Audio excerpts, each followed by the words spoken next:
Продовжуємо роботу в Українському кризовому медіа-центрі. Запрошую до слова полковника Андрія Lysenko, речника Міністерства. Now the floor is given to Colonel Andriy Lysenko, Ministry of Defense of Ukraine spokesperson on ATO-related issues. Welcome.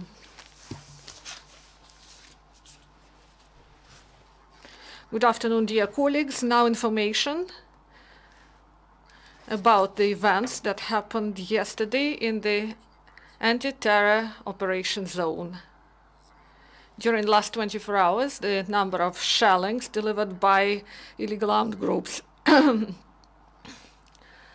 that they deliver increased 2 times, and in the Primorsk sector, the enemy twice used against our defenders mortars of 82mm of caliber. The Lugansk sector, once again, there was the smallest number of firing provocations carried out by the militant groups. The enemy 4 times delivered precision shelling at the positions of armed forces of Ukraine with the use of grenade launchers, large caliber machine guns and small arms near Krymska, Novozvanivka, Popasna and Nova Alexandrovka.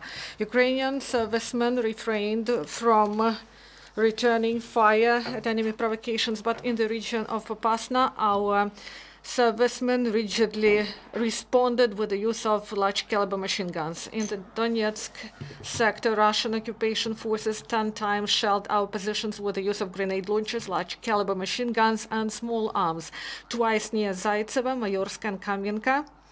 Also in the region of Avdiivka, Lugansk, Verkhnytoretsk, and Shakhtabudivka. And 6 times the enemy delivered precision shelling at our positions. In the prevailing majority of cases, defenders of Ukraine rigidly responded with the use of large caliber machine guns and small arms. In the Primorsk sector, the enemy 8 times delivered precision shelling with the use of different types of weapons. The enemy was most active near Shirokine.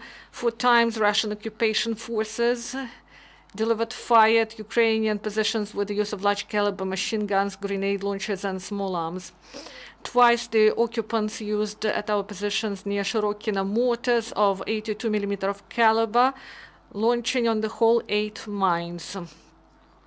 And the enemy used grenade launchers, machine guns, and small arms to shell our positions near Vadinesta, Ragnatovka, and twice near Marienka.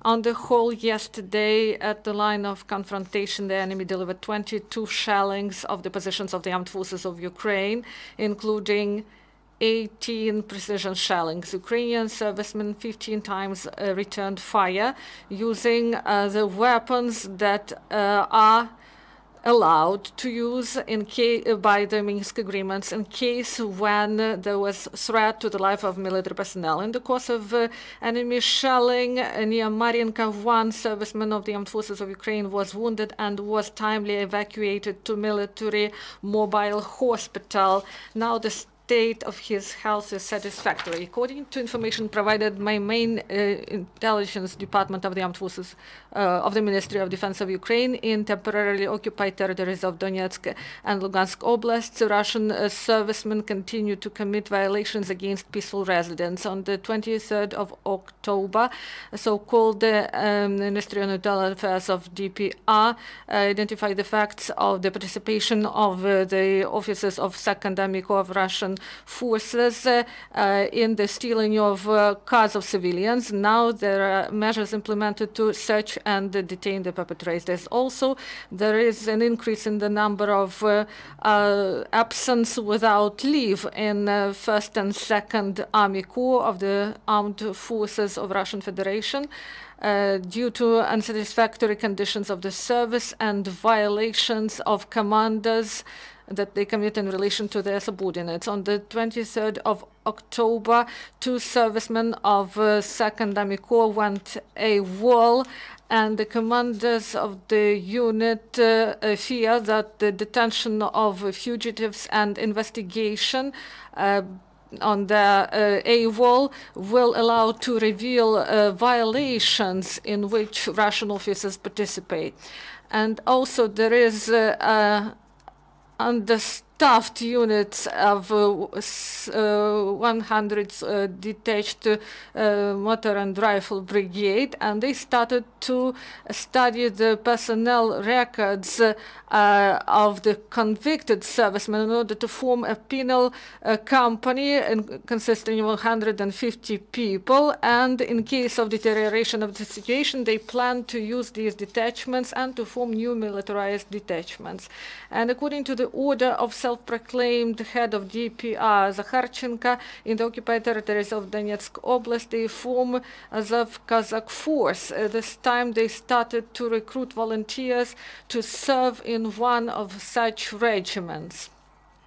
And also the casualties among Russian occupation forces, starting in 14 till 21st of October.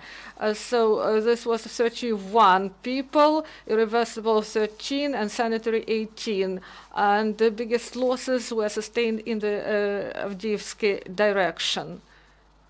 And we announced that on the 26th of October, 10 in the Central House of Officers of the Armed Forces of Ukraine, headed by the head of the Department of Civil and Military Cooperation of the Armed Forces of Ukraine, there will be a meeting held for the members of the servicemen who went missing in the region of anti-terror operation in the Donetsk and Lugansk Oblast. The aim of the meeting is to inform the members of the families about the search and completion of procedures of search and identification of bodies of fallen servicemen in the anti-terror operation zone.